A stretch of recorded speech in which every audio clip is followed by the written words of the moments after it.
Assalamualaikum warahmatullahi wabarakatuh. Di sini kami akan mempresentasikan hasil diskusi dari kelompok kami mengenai materi mereview aplikasi wireframing. Sebelumnya saya akan memperkenalkan nama anggota kelompok. Yang pertama adalah saya sendiri, yaitu Nanda Awimbi Yahya Pratama. Yang kedua, Devi Oktaviani. Yang ketiga, Syarifatun Nadia. Oke, next. Di sini yang pertama akan mereview aplikasi wireframing dan membandingkan kelemahan dan kelebihannya dengan Figma. Yang kedua, kami akan membuat tampilan antarmuka dengan aplikasi yang direview tadi. Oke, next. Di sini aplikasi wireframing yang kami pilih adalah Pensil. Pengertian dari Pensil adalah aplikasi atau software yang digunakan untuk merancang atau membuat desain interface suatu aplikasi mobil maupun desktop. Aplikasi ini juga biasanya digunakan untuk merancang antarmuka suatu website. Ini adalah tampilan awal dari aplikasi atau software Pensil. Untuk pembahasan selanjutnya akan disampaikan oleh teman saya, Devi Oktaviani. Kelebihan Pensil: 1. Gratis dan open source. 2. Cross-platform, dapat dijalankan di sistem operasi, yaitu Linux, Mac OS, dan Windows. 3. Ringkas dan tidak memakan banyak memori, baik itu memori penyimpanan ataupun RAM. 4. Dapat bekerja sama dengan software lain seperti Adobe Photoshop, MS Paint, dan lain-lain. Kekurangan Pensil 2D, untuk finishing gambar belum baik software lain. Tampilan aplikasi Figma seperti yang kalian lihat di gambar. Oke, saya akan menyampaikan beberapa kelebihan dari aplikasi Figma. Yang pertama, kolaborasi dapat dilakukan secara real-time dengan transparansi yang baik sehingga memudahkan tim desain untuk bisa saling bekerja sama.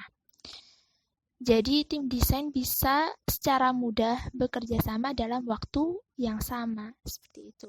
Oke, nomor 2, memiliki fitur untuk berbagi file yang cepat dan mudah. Di dalam aplikasi Figma, jadi di situ terdapat fitur yang digunakan untuk berbagi file. Jadi kita bisa berbagi file dengan cepat dan mudah. Yang ketiga, alat desain ini berbasis cloud, sehingga Anda tidak perlu melakukan penyimpanan desain secara manual di komputer. Desain juga menjadi lebih mudah untuk diakses di mana saja. Jadi aplikasi Figma ini bisa langsung menyimpan file yang sudah kita desain, yang sudah kita edit. Jadi kita nggak perlu manual, nggak perlu secara manual menyimpan file kita ke komputer kita, seperti itu. Dan file bisa diakses di mana saja karena Figma ini kan aplikasinya harus online. Oke, nomor 4. Selanjutnya, Figma support untuk berbagai macam plugin. Desainer dapat menggunakan beragam plugin untuk menambah fungsionalitas Figma. Jadi di Figma ini terdapat plugin di mana plugin itu kita bisa tambahin fungsi-fungsi Figma seperti kita butuh icon, kita bisa langsung download di situ. Oke, next. Jadi, di mana ada kelebihan, pasti ada kekurangan. Kekurangan dari aplikasi Figma ini sendiri, pertama, karena menggunakan browser, maka desainer harus online ketika akan mengerjakan desain. Jadi, jika tidak ada internet, maka Figma tidak bisa digunakan. 2. Membutuhkan Intel HD grafik yang tinggi. Selanjutnya, 3. Dapat mempersulit desainer untuk melihat perubahan atau pembaruan desain. Yang terakhir, anggota tim hanya bisa mengakses file hanya ketika desain sudah diunggah ke library sehingga dapat mengakibatkan delay. Oke, jadi anggota tim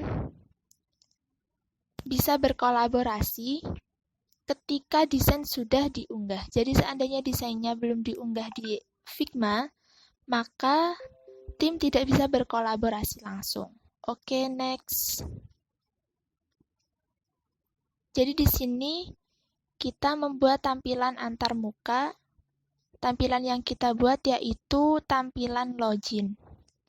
Jadi ketika user ingin login dan tidak memasukkan atau menginput nama pengguna dan password, maka tampilan errornya akan seperti ini. Seandainya user mengisi nama pengguna dan password, maka tidak akan seperti ini.